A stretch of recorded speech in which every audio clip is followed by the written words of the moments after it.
Bom dia, amigos. 9 de maio de 2025, 4h30 da manhã aqui no Rio de Janeiro, horário de Brasília, 10h30 da manhã na Ucrânia e 8h30 em Portugal, na Europa.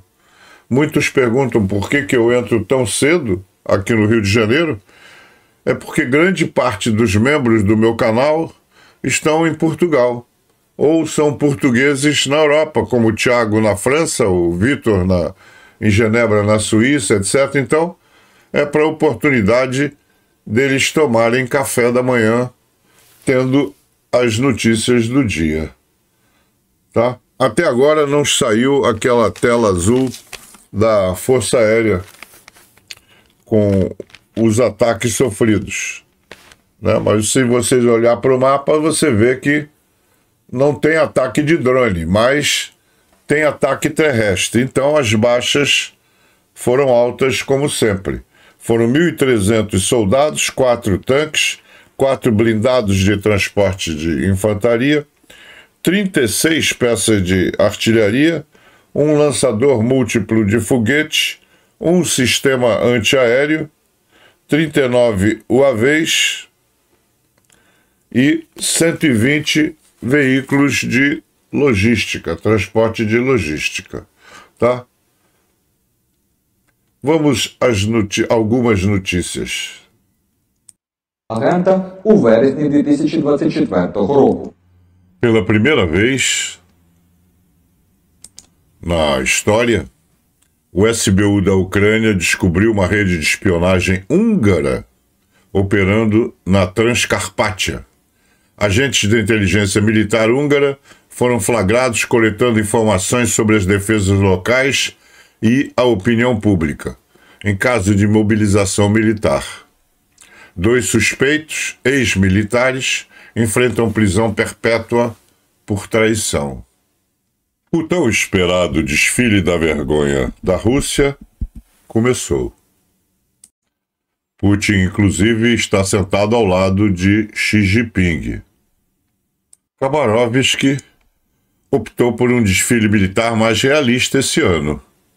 A seguir, scooters, ciclomotores e talvez alguns burros, né? Para completar o clima de mobilização.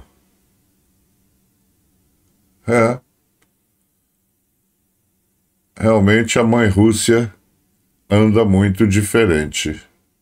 Nesta foto, como dissemos, o Xi Jinping está ali do lado do...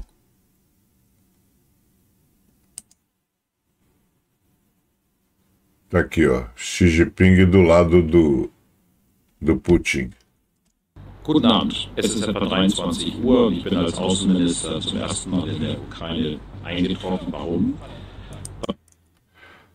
O novo ministro das Relações Exteriores da Alemanha, Johann Wadephul, chegou à Ucrânia para sua primeira visita. Ele chegou a Lviv, onde uma reunião informal de ministros das Relações Exteriores da União Europeia acontecerá hoje. Wadephul garantiu que a Alemanha continuará sendo um dos maiores apoiadores da Ucrânia. Zelensky confirmou em seu discurso noturno que conversou com o presidente Trump sobre o apoio urgentemente necessário dos Estados Unidos, atualizações na linha de frente e diplomacia, incluindo um cessar-fogo real e duradouro de 30 dias. A Ucrânia está pronta para parar, se a Rússia também o fizer. Os Estados Unidos podem ajudar com isso, disse Zelensky. Bom, hoje o clima de todas as mídias é a grande parada lá em Moscou. Então vamos direto para a galeria de membros.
Canal Luiz Mergulhão.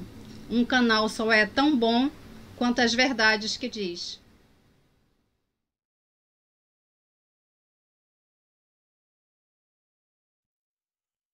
O dia de ontem só se falava no novo Papa, que inclusive é americano. Então, até no nosso grupo de membros de WhatsApp, só se falava no novo Papa. Então, vou começar falando no novo Papa. Mudando de assunto, as forças especiais do GUR libertaram seus companheiros do cativeiro. Os soldados libertados do Artan X retornaram com suas armas capturadas e dados importantes. Todos estão atualmente em tratamento para queimaduras causadas por produtos químicos russos. Então, como vocês viram, o GUR está de posse de provas cabais do uso de produtos químicos pela Rússia. O Sikorski que vocês conhecem, né? O ministro da Defesa lá da Polônia.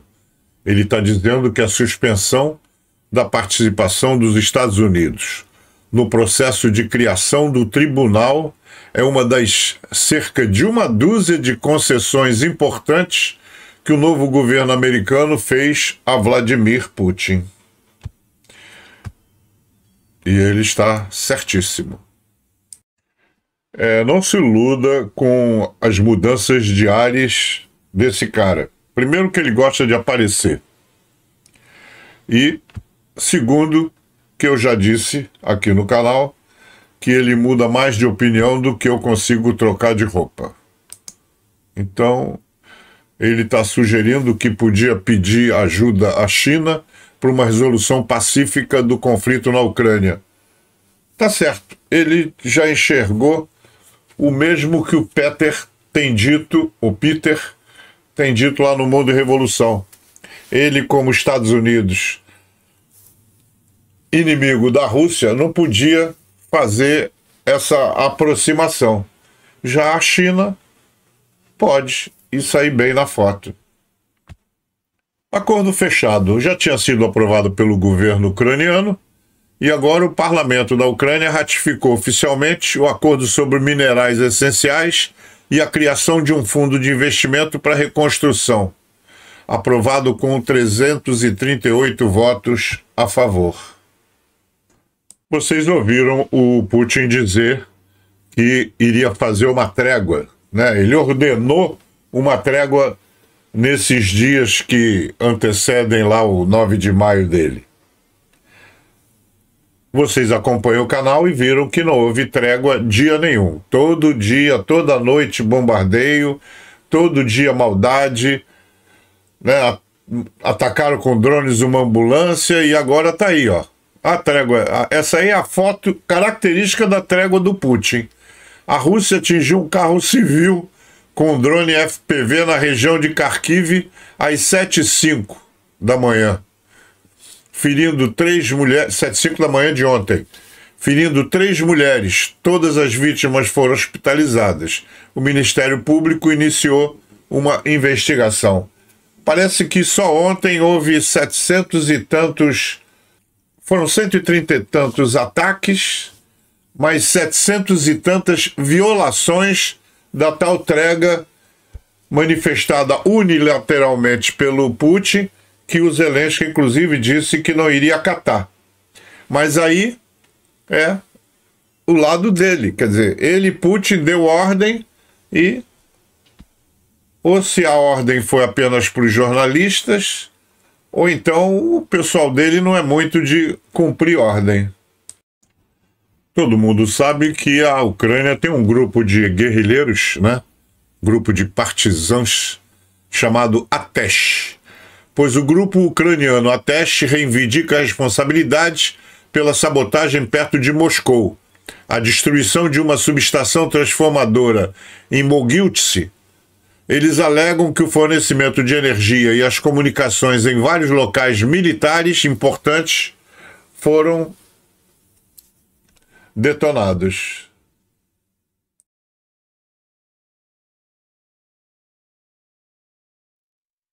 A manchete do Ukrainska Pravda diz: a Polônia diz que Rússia está tentando interferir nas eleições presidenciais. Aliás, não tenha dúvida de que isso é o trabalho número 1 da Rússia para toda a Europa. Vai interferir em todas. Já conseguiu um bocado, né? Como Romênia e por aí vai.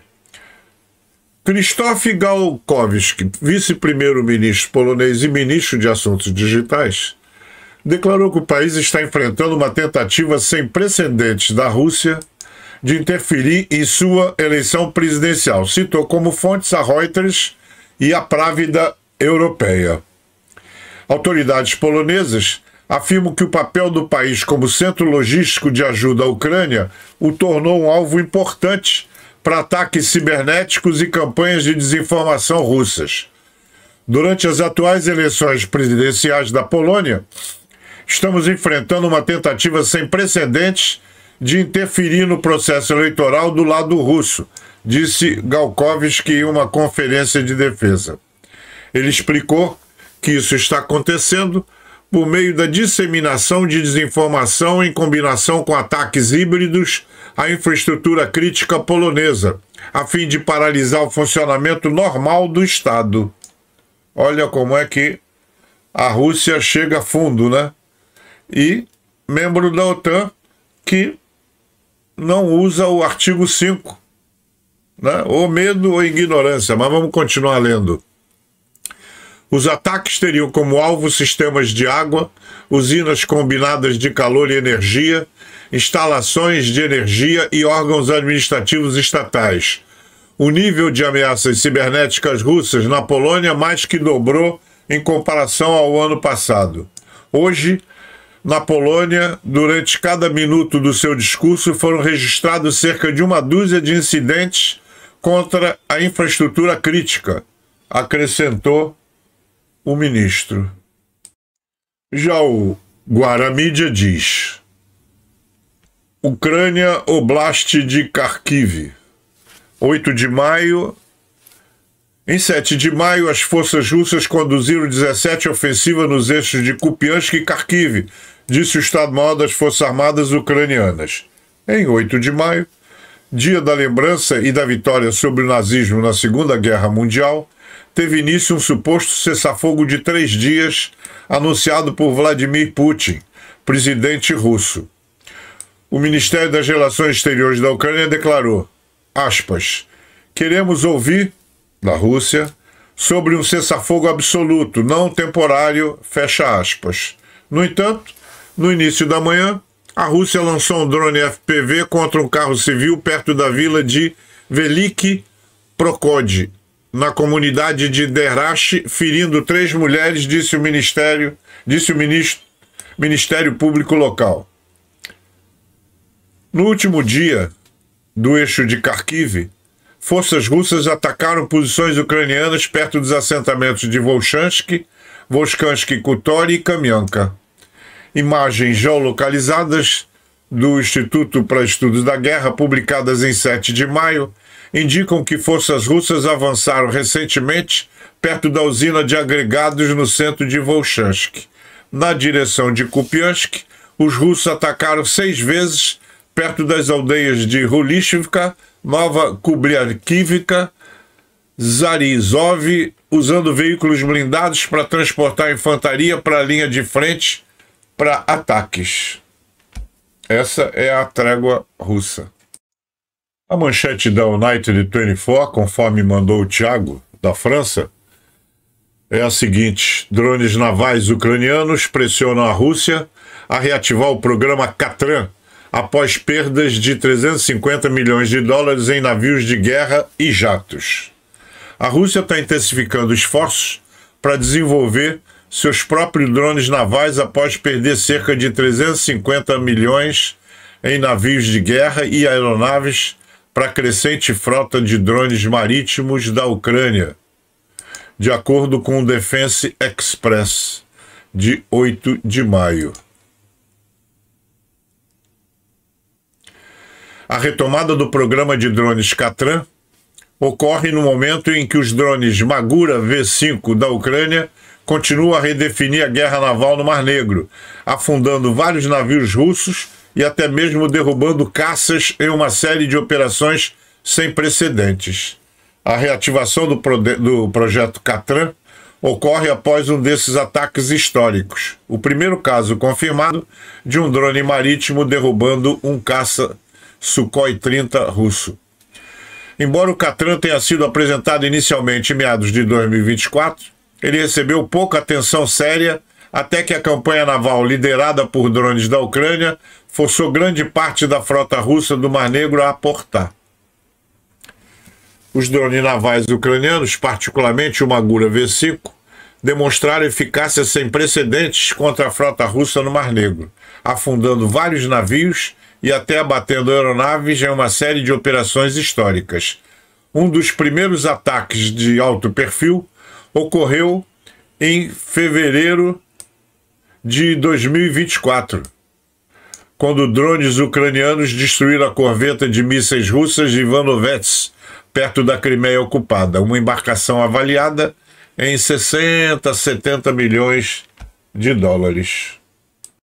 Já dei essa notícia sobre a Atesh ucraniana, mas como é manchete no United 24, vamos lá.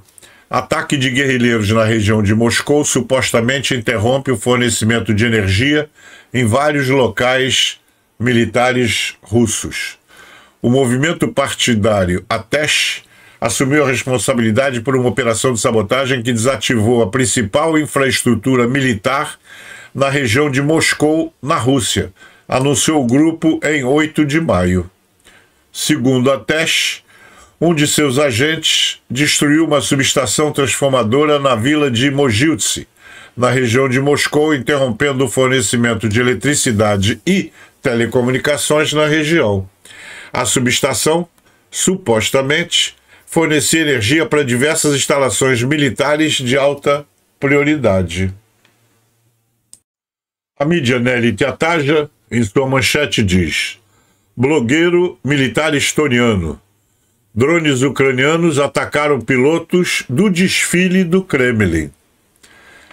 Tet Kalmush, um conhecido blogueiro militar estoniano, relatou que a Ucrânia visou especificamente pilotos acrobáticos de elite russos programados para se apresentar no desfile de 9 de maio na Praça Vermelha.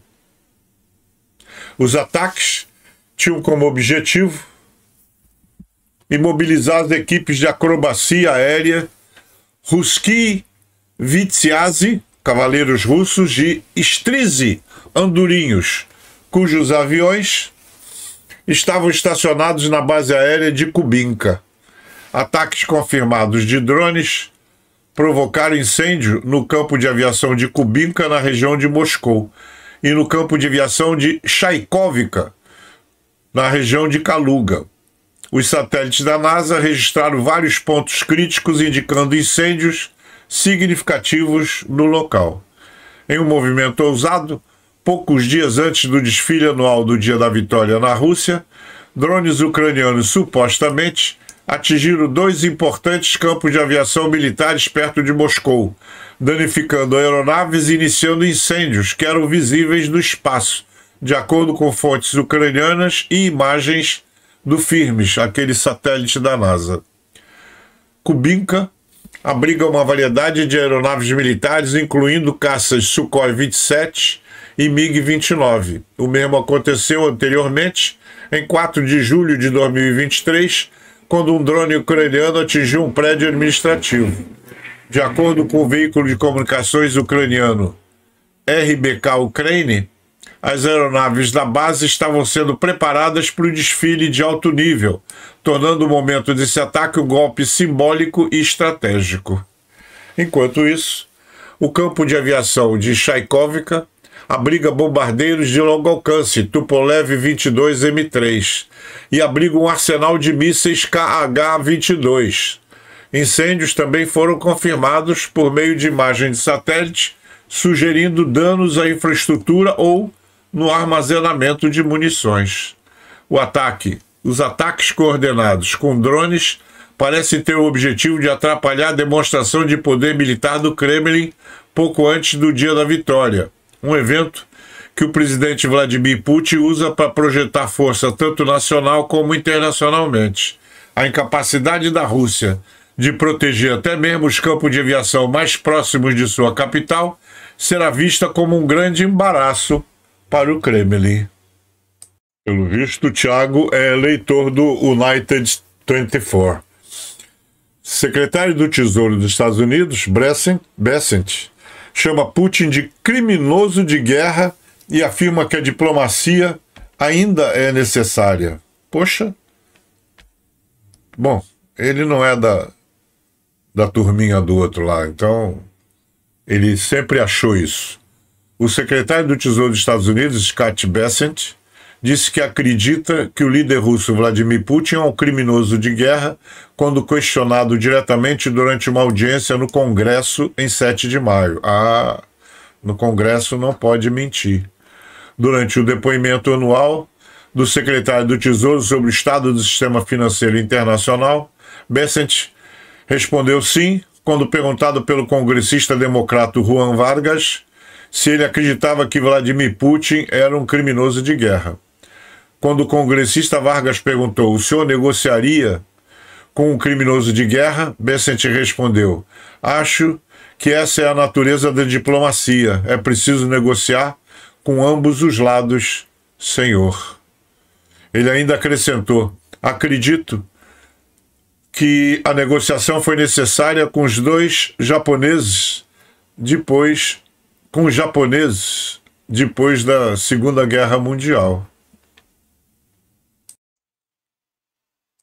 O Guará-Mídia diz: militares, forças ucranianas liberam 200 hectares perto de Liptsi, ao norte de Kharkiv. A 13ª Brigada da Guarda Nacional Kartia e a 92 Brigada de Assalto Separada libertaram mais de 200 hectares de território florestal ao norte de Liptsi. Liptsi é uma vila na região de Kharkiv, a 10 quilômetros da fronteira e a 19 de Kharkiv. A Rússia quer reocupar essa parte da região pela segunda vez para ampliar o alcance da artilharia de Kharkiv. Os ataques continuaram por 5 meses e meio, desde novembro de 2024. O trabalho coordenado das unidades permitiu afastar o inimigo de Kharkiv e retomar o controle de um território de importância tática e natural. A Rússia perdeu mais de 1.500 soldados, mais de 200 armas e 175 unidades de equipamento militar nesse período, afirmou Kartia.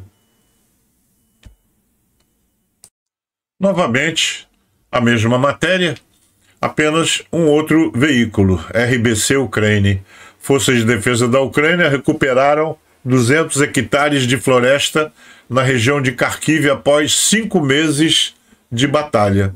As forças de defesa ucranianas realizaram uma operação de grande escala ao norte da região de Kharkiv, libertando com sucesso 20 hectares de floresta perto do assentamento Liptsi, relata a 13 Brigada Operacional da Guarda Nacional da Ucrânia, a Kartia. O The Kyiv Independent, na manchete, diz que a União Europeia fornece à Ucrânia uma parcela de $1 bilhão em empréstimo do G7 coberto por ativos russos. A Ucrânia recebeu €1 bilhão e não dólar. €1 bilhão dá 1 bilhão e 100 milhões de dólares. Da União Europeia, sob iniciativa da Alegação Extraordinária de Receita, ERA, do G7, anunciou a comissão em 8 de maio. O mecanismo ERA, totalizando 50 bilhões de dólares, fornece empréstimos à Ucrânia que serão pagos usando lucros futuros de ativos russos congelados. Essa é a 4ª parcela desse tipo de bloco, garantida pelos recursos provenientes de ativos congelados. A contribuição da União Europeia para a iniciativa totaliza 18,1 bilhões de euros, que dá 20,4 bilhões de dólares, e com o pagamento recente, o total de empréstimo da comissão à Ucrânia, no âmbito desse AMF, atingiu 6 bilhões de euros, 6,8 bilhões de dólares desde o início do ano, segundo o comunicado. E agora, para terminar, novo navio de guerra da Marinha holandesa, Den Helder, construído com aço Azovstal ucraniano. Olha que maravilha! Maravilha! A Marinha Real Holandesa recebeu seu mais novo navio de apoio ao combate, o Den Helder, uma embarcação de 179 metros de comprimento, construída com quase 5.000 toneladas de aço, grande parte proveniente da siderúrgica ucraniana Azovstal, antes da invasão em grande escala da Rússia, informou a fabricante de aço ucraniana Metinvest em 8 de maio. O navio chegou oficialmente ao seu porto de origem na Holanda, marcando um marco importante em sua integração à frota holandesa. Projetado para fornecer combustível, munição, alimentos e água para outras embarcações navais, o Den Helder pode atender até 6 navios simultaneamente e transportar mais de 8 milhões de litros de combustível. A tripulação é de 76 7,6 marinheiros, com acomodações para mais de 80 pessoas. Bacana, né? E mostra como era grande e importante a Azovstal, destruída pelos russos em 2022.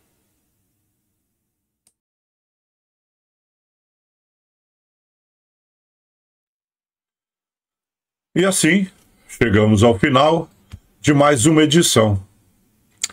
Esperamos de coração que você tenha aproveitado tudo o que preparamos com carinho, trazendo informações valiosas em meio a tantas narrativas fantasiosas por aí. Agradecemos profundamente por dedicar alguns minutos do seu tempo precioso para nos acompanhar. O seu like é super importante para nós, pois ajuda a proteger o nosso canal, que tem enfrentado alguns desafios nas diretrizes do YouTube. Um agradecimento especial aos nossos membros. Vocês são incríveis. Além do apoio com a contribuição simbólica de R$ 2,99, temos o prazer de conviver no nosso grupo de WhatsApp, onde trocamos informações e novidades, especialmente sobre a Europa, lar de muito deles. E para os amigos que nos dizem de onde estão assistindo, não esqueçam que temos a galeria de abraços ao final de todas as edições. Isso é sempre um momento especial. E eu aprendo muito com o nome das cidades onde vocês moram ou passeiam. Desejamos a todos muita saúde e paz. Deixamos um abraço carinhoso para todos os amigos, especialmente para o Carlos Caldeira, que nos ouve lá de Salvador, Bahia. E como digo sempre, e até amanhã, se Deus quiser.